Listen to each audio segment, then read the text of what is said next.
আসসালামু আলাইকুম এভরিওয়ান, আশা করি আপনারা সবাই ভালো আছেন। আমি ভালো আছি। আপনাদের সামনে নতুন একটা প্রেডিকশন নিয়ে আইসিসি চ্যাম্পিয়ন ট্রফির আজকে তৃতীয় ম্যাচে মুখোমুখি হচ্ছে সাউথ আফ্রিকা বনাম আফগানিস্তান। দুই হাই ভোল্টেজ ম্যাচ, এই দুই দলের মধ্যকার প্রেডিকশন নিয়ে আপনাদের মাঝে উপস্থিত হয়েছি আমি শাহাদাত লিটন। চলুন মূল প্রেডিকশন নিয়ে আমরা চলে যাই। সাউথ আফ্রিকা এবং আফগানিস্তান, তারা দুই দলে মোট মুখোমুখি হয়েছে ওডিআইতে 5টি ম্যাচে। এর মধ্যে সাউথ আফ্রিকা জয়লাভ করেছে 3টি এবং আফগানিস্তান জয়লাভ করেছে 2টি। আর এই দুই দলের মধ্যকার এই প্রেডিকশনের মধ্যে দুই দল চ্যাম্পিয়ন্স ট্রফিতে মুখোমুখি হচ্ছে। আর আফগানিস্তান তারা প্রথমবারের মতো চ্যাম্পিয়ন্স ট্রফিতে অংশগ্রহণ করছে। আর তারা অবশ্য দ্রুত উন্নতি করছে ক্রিকেটে, ওডিআই বলেন টি-টোয়েন্টি বলেন, বাংলাদেশের চাইতে অনেকটা উন্নতি করছে। বাংলাদেশ অনেক আগে থেকে ক্রিকেট খেলছে, তাদের এখনো শেখা আর শেষ হচ্ছে না। অথচ আফগানিস্তান তারা শুধু শেখাটাই নয়, জয় করতে শিখেছে। বড় বড় ইভেন্টে বড় বড় দলগুলোকে কিভাবে হারাতে হয়। আর বাংলাদেশ বরাবর বড় দলগুলা দেখে পিছিয়ে পড়ে, খুব হতাশাগ্রস্ত। ওপেনিং ব্যাটসম্যানের কারণে হেরে যায় বেশিরভাগ। গতকাল আপনার আইসিসি চ্যাম্পিয়ন্স ট্রফির 2টি ম্যাচ অনুষ্ঠিত হয়ে গেছে। 2টি ম্যাচের ফলাফল যদি দেখি, প্রথমে এ গ্রুপের ম্যাচ, উদ্বোধনী ম্যাচে পাকিস্তান এবং নিউজিল্যান্ড খেলে। সেখানে নিউজিল্যান্ড প্রথমে ব্যাটিং করে 320 রান সংগ্রহ করে। জবাবে পাকিস্তান ব্যাটিং করতে 49 ওভারে অল আউট হয়ে যায় এবং মাত্র 260 রান করতে সমর্থ হয়।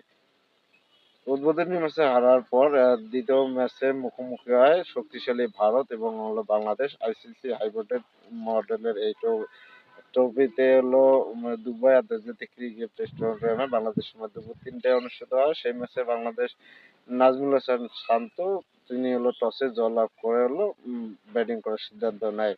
আমি আপনাদের কাছে গত ম্যাচে প্রেডিকশন দিয়ে দিয়েছিলাম বাংলাদেশ এবং ভারতের মধ্যকার।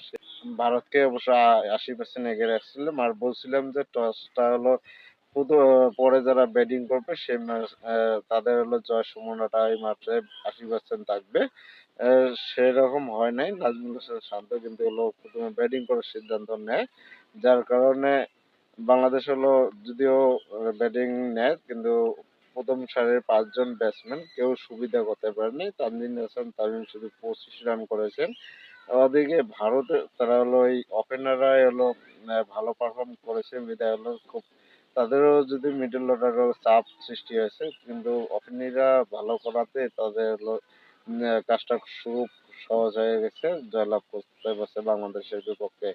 228 রানের লক্ষ্য তারা করতে, তারা 231 রানে জয়লাভ করেছে। তাদের অবশ্য 47 ওভার পর্যন্ত তাদের খেলতে হয়েছে। অবশ্যই তারা চাপে ছিল। তবে বাংলাদেশ যদি ভালো আর একটু স্কোরটা আমি আপনাদেরকে বলেছিলাম বাংলাদেশে মিনিমাম 270-80 রান সংগ্রহ করা লাগতো, তাহলে তো জিততে পেত। তবে আজকে যে ম্যাচে অনুষ্ঠিত হচ্ছে, এখানে প্রথমে ফার্স্ট ইনিংস অ্যাভারেজ স্কোর হচ্ছে 275 রানের। আর এখানে যারা বোলিং এবং ব্যাটিং প্রায় সমান সমান, তবে 50-50। তবে যারা ব্যাটিং করবে প্রথমে 290 থেকে 300 রান যদি করতে পারে তাদের জন্য সেক্ষেত্রে প্রথমে যারা ব্যাটিং করবে তাদের জয়ের সম্ভাবনাটা বেশি থাকবে। সেক্ষেত্রে 60%, এবং পরে যারা ব্যাটিং করবে তাদের 40%। আর প্রথমে যদি 260 বা 70 রানের ভিতরে অল আউট করতে পারে বা আটকে রাখতে পারে, তাহলে পরে যারা ব্যাটিং করবে তাদের জন্য একটু জয়ের সম্ভাবনা 50% এগিয়ে থাকবে। তবে এই দুই দলের আফগানিস্তান এবং সাউথ আফ্রিকার খেলা আপনারা কাকে এগিয়ে রাখছেন? আমি অবশ্য আপনাদের প্রেডিকশন দিয়ে রাখছি সাউথ আফ্রিকা এবং আফগানিস্তানের খেলা। আজকের ম্যাচে আমি সাউথ আফ্রিকাকে অবশ্য 70% এগিয়ে রাখছি, আর আফগানিস্তানকে 30% এগিয়ে রাখছি। আর এই 30% থেকে 100% রূপান্তর করার সম্ভাবনা রয়েছে আফগানিস্তানের পক্ষে সম্ভব সেটা। তবে হাই ভোল্টেজ ম্যাচ একটা হবে, উপভোগ করবেন। আর এই খেলাটি অবশ্য নাগরিক স্পোর্ট, নাগরিক টিভি এবং টি স্পোর্ট এবং স্টার স্পোর্টে খেলাটি দেখতে পারবেন বাংলাদেশ সময় দুপুর 3টায় ন্যাশনাল ক্রিকেট স্টেডিয়ামে।